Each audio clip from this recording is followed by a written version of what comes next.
What's up everyone? We're back with another team to a recap video for today. This time we are facing the team known as Shellshock, which comprises of players such as Dune, Echo, Casil, who if you remember we faced last season, Pikes, Chef, who is going to be our opponent for today, Month My Beloved, and Super Phoenix. So yeah, it's going to be a super close week. Shellshock is considered to be one of the top 8 teams, I believe. So yeah, they are a formidable opponent, and while I do not know much about Chef, his record precedes him, so I know he is super talented and good at the game. So yeah, let's hop into it. You can probably tell by the games that I have played, by the way, that I am trying to play every single game on a different pack. This is Golden, this is Turtle, and right here, the game that I'm going to show off is going to be played on Unicorn. I'm planning on pausing a lot during this video, by the way, so if that's not your style, you can feel free to click off. But I want to explain how to play Unicorn correctly in case you are unaware. So for versus, especially for against Turtle pack, you really want to be finding Bunyips and Murmels. Murmel especially is a super good unit to find because it's one of the very few pets that you can keep up until the end game. And that is extremely good for you. So if you can manage to find multiples early on, it's going to be very beneficial. Here we do find double Bunyip, which is good enough for us, and a Barghest, which I reluctantly have to pick up because there is no better pet in the shop. Here we are going to hopefully draw. It's looking like we will, and that is extremely good for us because the game plan of Unicorn pack is just to survive until turn 11, and with the shop with the Murmel inside of it, I think we're on the right track. Murmel is so important actually that I'm even going to pass up on this level up on the Barghest for the next turn in favor of rolling for more Murmels, and thankfully we are rewarded and we are going to get our level 2 at the beginning of the next turn. So we are trying to lose this round to deny them any snail value. So hopefully we succeed. He's trying to combine his pets together, hoping that he loses as well, so he can keep his snail value. But thankfully we do draw, so no snail for him. We're going to get a level up right here, and it results in a Minotaur. If we take a look at the tier 3 pets, we have a lot of good hits actually. We have Skeleton Dog, which is basically the giraffe of the Unicorn pack. Scaling isn't super important, I don't believe, but it's nice to have a +1/+1 buff every single turn. Then we have the Brain Cramp, which is basically the Ox of the Unicorn pack. I believe it's even a little bit stronger than the Ox. And this is the Minotaur right here that we leveled into, which is like the Kangaroo of this pack. Extremely powerful, especially if you can build your whole team around it. It can very easily get to 50-50. And we also have stuff like the Wyvern, which can help you out get the perfect levels that you want. We have the Griffin that in 4 turns is going to give you a free level 3 tier 2 pet, which can be useful for gold generation. So yeah, we really want to be leveling up on turn 3, and thankfully we find one of the better pets. But we are looking for another good pet in the shop, and that is the Ogopogo right here. Ogopogo is basically like the Pug from Star Pack. It gives the frontmost friend +1 experience, and that can be extremely useful to level up tier 6 pets up to level 2 immediately in the late game. The only downside is the pitiful stat line, as you can see a 1-2, which is second worst stat line in the game actually. But we're going to try to remedy that with this Woe Chicken right here, giving it 3 attack and weakness.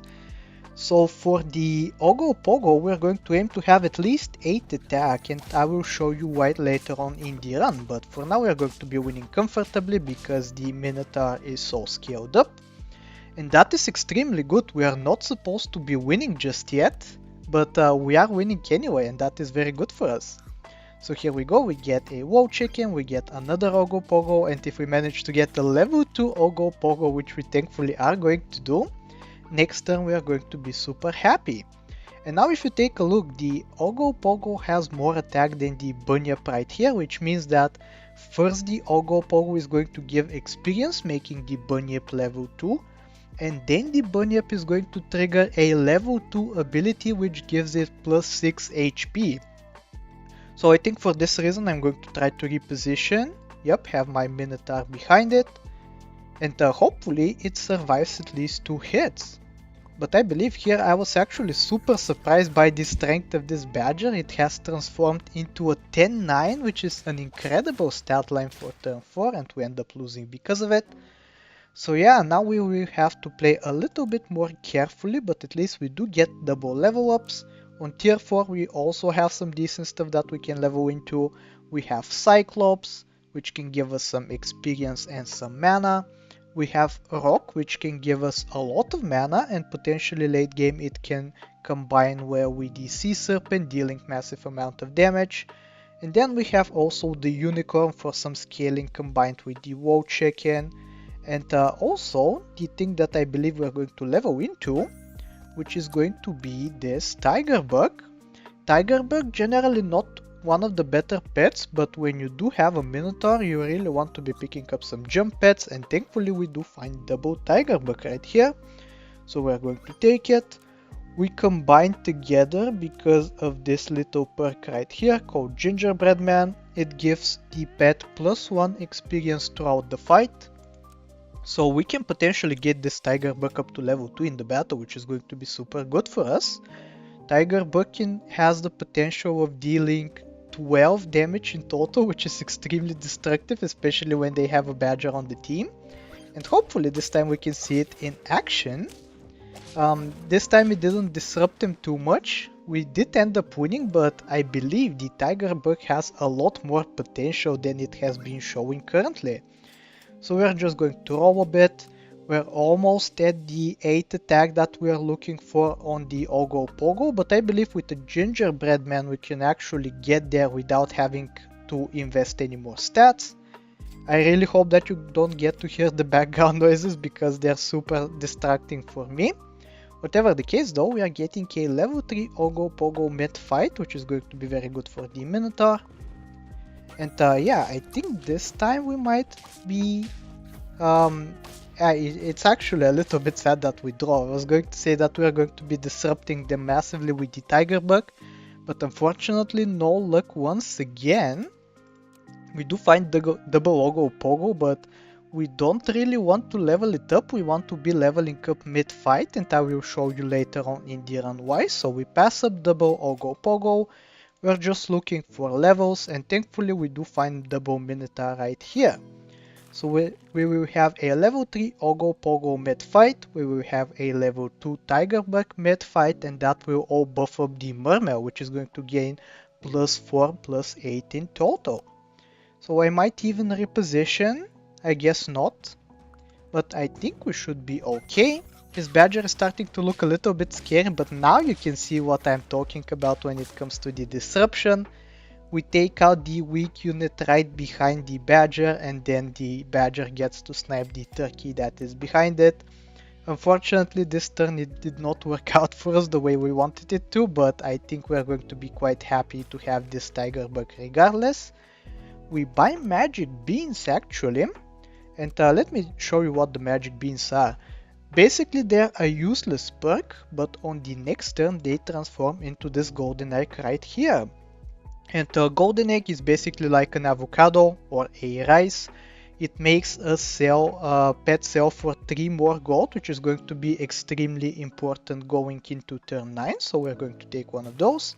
I even freeze an Ogopogo level, not for the fact that I really wanted to get it up to level 3, because I do not want that, but we are going to be looking for a lot of level ups next turn if we don't find what we need.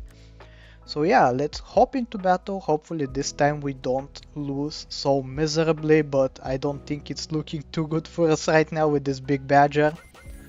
But yeah, thankfully this time we get good math. The Tiger Bug jumps in to protect the Minotaur, and we actually end up winning. Perfect math for us right here.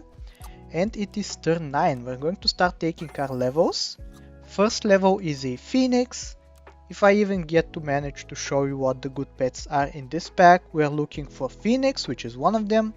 we're looking for Team Spirit, which is actually the main one. And as we discussed, maybe in a niche scenario, we actually go for the Sea Serpent because he has one big unit that we can counter. But I don't think we'll need to do that because here is the Team Spirit. We're going to take that. We maybe even take the Phoenix as well. I might be called the madman for actually selling the Minotaur right here because it's actually just that good, but I really also like the Phoenix. So here we go, we're going to take that.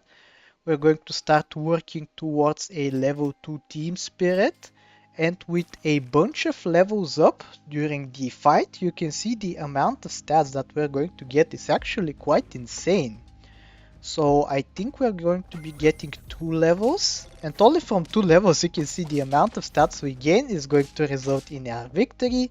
Tiger Buck once again being super disruptive with the Badger, making them snipe their own Rhino, which is of course not what they want to see. And yeah, now we are also working towards a level 2.66 Mermail, so we can hopefully get it up to level 3 with a Gingerbread Man during the fight. Here I find Double Werewolf, which is actually an incredibly good pet in Versus. I'll show you its ability real quick. If turn number is even, it gains double stats.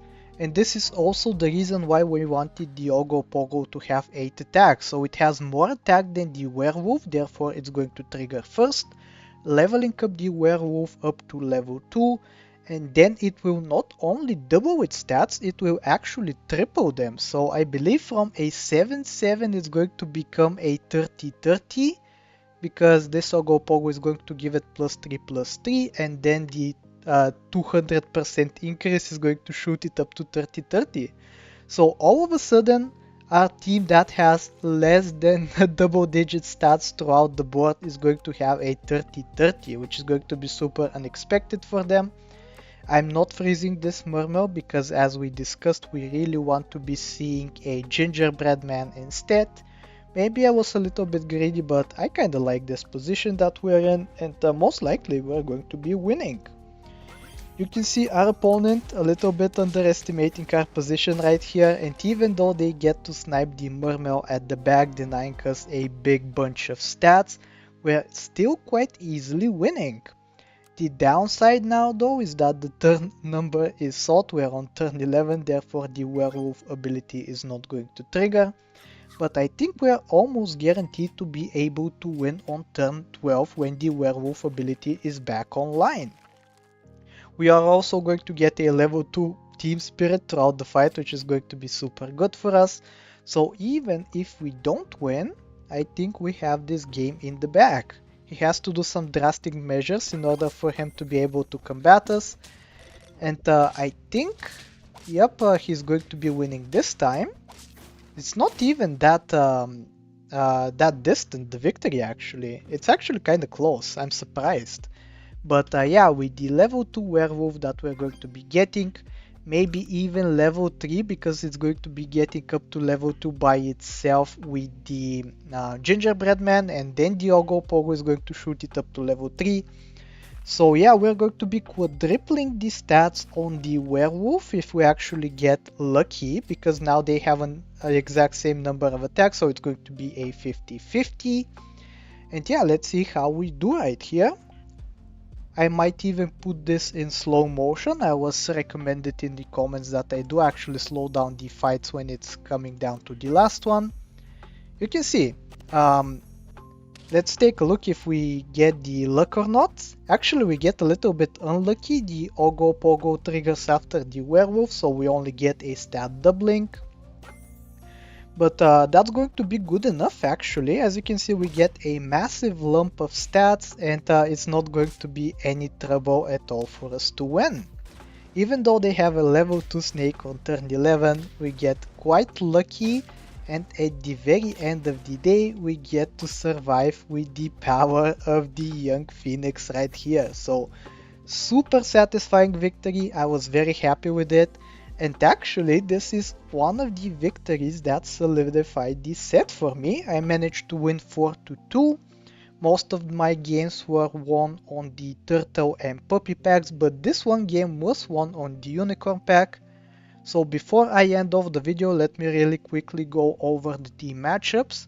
Unfortunately, we did lose this week 4-3, but Ambo, me, and who else? And Damon, of course. We all managed to clutch out a victory, so it was not super distant. Once again, it was very close. Unfortunately, Jiggy, Drazy, Coti, and Violent Citizen didn't manage to win their sets, but I believe we are capable of bouncing back, and I'm going to be cheering on for my teammates. So I really hope you enjoyed this video, and if you did, I really hope that you like, sub, do all the generic stuff, and I will talk to you next time. Take care.